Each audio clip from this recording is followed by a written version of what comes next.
দ্বাবিংশ অধ্যায়। কদ্রুবিনতার সাগরতীরে গমন।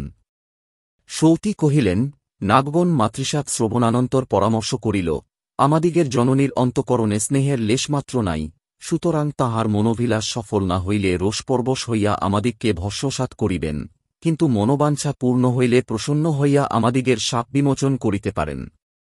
অতএব চল, সকলে একমত হইয়া উচ্চৈঃশ্রবার পুচ্ছ কৃষ্ণবর্ণ করি।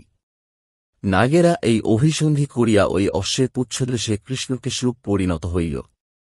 ইত্যবসরে দক্ষতনয়া কদ্রু ও বিনতা গগনমার্গে উঠিয়া বাজুবেগে বিচলিত, গভীর নিনাদযুক্ত, তিমিঙ্গিলঙ্কর্ষার্থ সংকুল, বহুবিধ ভীষণ জন্তুগণে সমাকীর্ণ, সকল রত্নের আকর, বরুণদেবের আবাসস্থান, নাগগণের বাসভবন, স্থানে স্থানে স্রোতস্বতীগণে পরিপূর্যমান, অপ্রমেয়, অচিন্তনীয়, অগাধ, অতি দুর্ধর্য, অক্ষোভ্য, পবিত্রজল বিশিষ্ট, রমণীয় জলনিধি দর্শন করিতে করিতে পরম প্রীতি সহকারে তাহার অপর পারে উপস্থিত হইলেন।